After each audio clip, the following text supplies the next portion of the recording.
میں نے آیت مبارکہ تلاوت کی، ہمارے مہمان نعت خواں حضرت قاری سیف اللہ صاحب بھی تشریف لا چکے ہیں، تو جب کوئی مہمان آتے ہیں تو ذرا حوصلہ اور صبر بھی کیا کریں، اگر وہ 5-10 منٹ اوپر ہو جائے تو ذرا صبر اور حوصلے والا، اپنے آپ کو یوں نہ سمجھیے کہ ہم قید میں پھنس گئے۔ اس لیے حضرات تشریف لاتے ہیں تاکہ آپ کا ایمان دوبالا اور تازہ ہوتا رہے، نہ یہ کہ جو کچھ آپ نے سنا وہ بھی آپ کے دل و دماغ آگے تشریف لے۔ تو جو آیات مبارکہ تلاوت کی وہ صحابہ اکرام رضوان اللہ علیہم اجمعین کے حوالے سے میں نے آیات مبارکہ تلاوت کی ہے، اس لیے کہ ابھی جو میں نے شروع میں بیان کیا، گزشتہ مہینہ سیدنا ابوبکر رضی اللہ عنہ کے فضائل، 13 رجب المرجب خلیفہ چہارم، رسول اللہ صلی اللہ علیہ وسلم کے داماد شیر خدا حضرت علی المرتضی رضی اللہ عنہ کی ولادت بھی ہے 13 رجب المرجب۔ اگلے جمعہ سے حوالے سے چند گزارشات عرض کروں گا۔ تو صحابہ کرام رضوان اللہ علیہم اجمعین پر ایمان یہ ہمارا عقیدہ ہے، عقیدہ درست تو اعمال درست، اگر عقیدہ درست نہیں تو کوئی عمل بھی درست نہیں ہے۔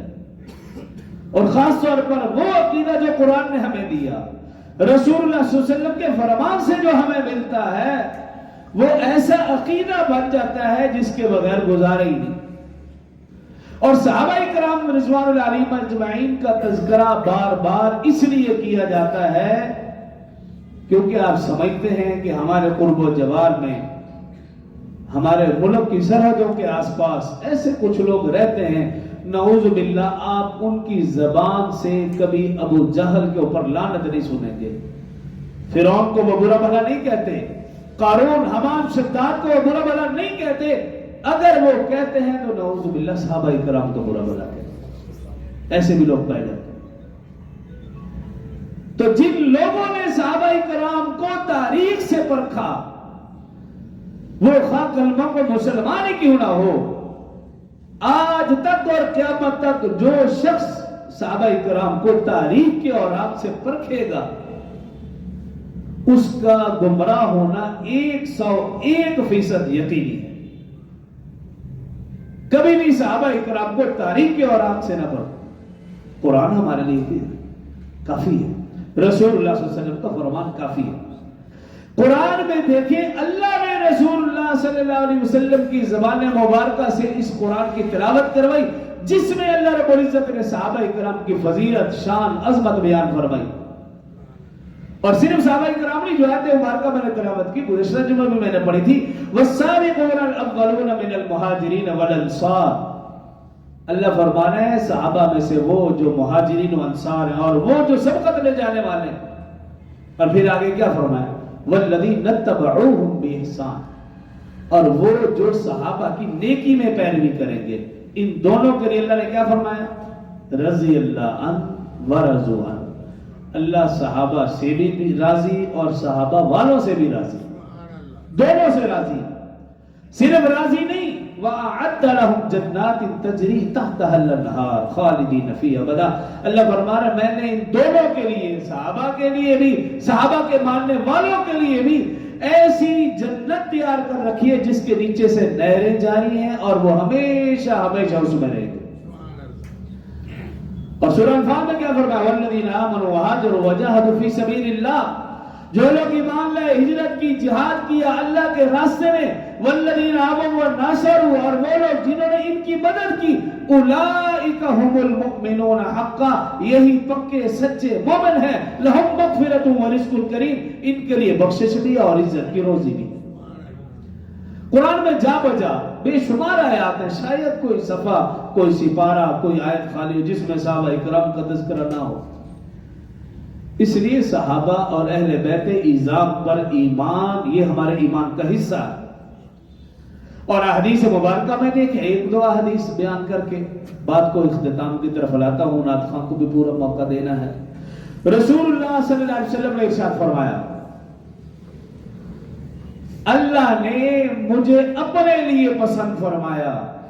میرے لیے میرے صحابہ کو پسند فرمایا، کچھ صحابہ کو میرا وزیر بنایا، کچھ صحابہ کو میرا سسر بنایا، اور پھر فرمایا کہ جو لوگ ان صحابہ کرام کو برا بھلا کہیں گے ان پر اللہ کی بھی لعنت، اللہ کے فرشتوں کی بھی لعنت اور تمام لوگوں کی لعنت۔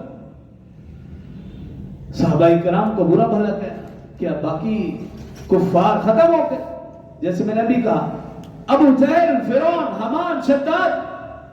جو صحابہ کو برا بھلا کہتا ہے آپ ان کی زبان سے کبھی یہ نہیں سنیں گے کہ وہ ان لوگوں کو بھی برا بھلا کہتا ہو۔ اور پھر رسول اللہ صلی اللہ علیہ وآلہ وسلم نے ارشاد فرمایا، حضرت ابو سعید خدری رضی اللہ عنہ راوی، رسول اللہ صلی اللہ علیہ وسلم نے ارشاد فرمایا، میرے صحابہ کو برا بھلا نہ کہو، اگر تم میں سے کوئی شخص احد پہاڑ کے برابر سونا اللہ کی راہ میں خرچ کر دے تو جو صحابہ کرام نے ایک مد یا آدھا مد اللہ کی راہ میں خرچ کیا اس کے ثواب تک بھی تم نہیں پہنچ سکتے۔ حضرت ابن عمر رضی اللہ عنہ روایت کرتے ہیں، رسول اللہ صلی اللہ علیہ وآلہ وسلم نے ارشاد فرمایا کہ تم میرے صحابہ کو برا بھلا نہ کہو، تمہاری ساری زندگی کی عبادت صحابہ کرام کے ایک لمحے کی عبادت تمہاری پوری زندگی کی عبادت سے بہتر ہے۔ تو آج کا ایک شخص صحابہ کرام کے اوپر بات کرے، اور خاص طور پر ایسا شخص جس نے پگڑی بھی پہنی ہو اور داڑھی بھی رکھی ہو اور مشہور ہو انجینئر کے نام سے، نہ حافظ، نہ قاری، نہ عالم، مشہور انجینئر کے نام سے ہے، پگڑی بھی دیکھیں گے، داڑھی بھی دیکھیں گے، نہ وہ حافظ، نہ قاری، نہ عالم، ایک دن بھی کسی مدرسے میں وہ پڑھنے کے لیے نہیں گیا، اس کا کوئی استاد ہے بھی نہیں، لیکن وہ عقل کل بنا ہوا ہے۔ عقل کل نہیں، میں کہوں گا عقل کل، صرف اس کو کھانے کا ڈھنگ آتا ہے بس، اور بات ایسی کرے گا۔ اور یاد رکھنے، جس کو بھی پرکھنا ہو کہ یہ بندہ صحیح ہے یا غلط، آپ دیکھ لیں، اگر وہ صحابہ کا احترام کرنے والا ہے، عزت کرنے والا ہے، ان کا نام اچھے انداز میں لیتا ہے، آپ آنکھیں بند کر کے کہہ دیں کہ یہ شخص درست ہے۔ اور جو شخص صحابہ کرام میں نعوذ باللہ کیڑے نکالے، برا بھلا کہے، حضرت امیر معاویہ رضی اللہ عنہ ہو یا کوئی بھی صحابی ہو، جو کسی بھی ایک صحابی کے اوپر انگلی اٹھا لے، آپ سمجھ جانا کہ اس کا ایمان درست نہیں۔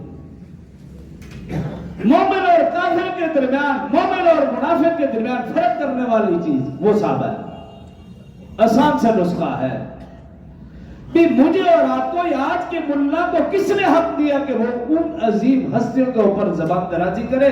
جن کو قرآن نے کہا رضی اللہ عنہ ورضوا عنہ، رسول اللہ صلی اللہ علیہ وسلم نے کہا میں بھی راضی ہے، میں ان سے راضی ہے، مجھ سے راضی، تو پھر میں اور آپ کون ہوتے ہیں؟ یہ آج کا ملا کون ہے؟ ان کی ساری جو بھی زندگی ہے، جو بھی معاملات ہیں، جب اللہ رسول راضی ہیں تو مجھے اور آپ کو حق نہیں ہم ان کی کسی بھی بات کے اوپر انگلی اٹھائیں، ہمیں حق نہیں۔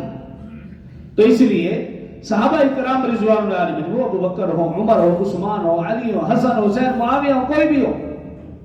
اہل ایمان ان کا تذکرہ کرے گا اچھے الفاظ سے، اور جو بے ایمان ہے وہ فرق کرے گا، میں اس کو مانتا ہوں، اس کو نہیں مانتا، میں اس کو اس لیے نہیں مانتا، یہ صرف بہانے ہیں، وہ کسی کو بھی نہیں مانتا۔ جو مانے گا سب کو مانے گا، جو نہیں مانتا آپ یقین کر لیں وہ کسی کو نہیں مانتا۔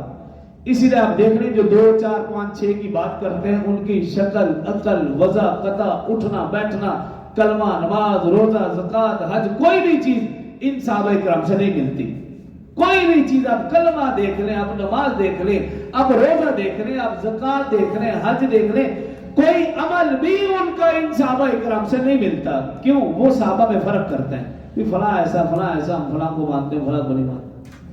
تو صحابہ کرام رضوان اللہ علیہ مجمعین کا ادب و احترام کریں گے تو پھر قرآن اور حدیث